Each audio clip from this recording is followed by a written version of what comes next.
امام محمد باقر علیہ السلام نے فرمایا کہ جب جب شعبان کا چاند ظاہر ہو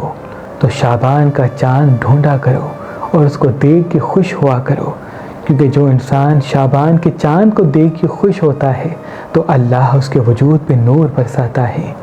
تو کسی نے پوچھا، اے نواسۂ رسول، اگر چاند ہم دیکھ نہ پائیں تو پھر کوئی ایسا عمل بتائیں جس سے ہماری دعاؤں کو وہ منزل مل جائے جو ہم اپنے لیے چاہتے ہیں۔ تو امام محمد باقر علیہ السلام نے فرمایا،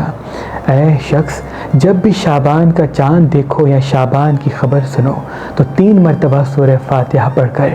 ہم محمد و آل محمد پہ درود بھیجا کرو اور پھر اپنی دعا اللہ کی دربار میں مانگا کرو۔ میں نے اپنے بابا، انہوں نے اپنے بابا،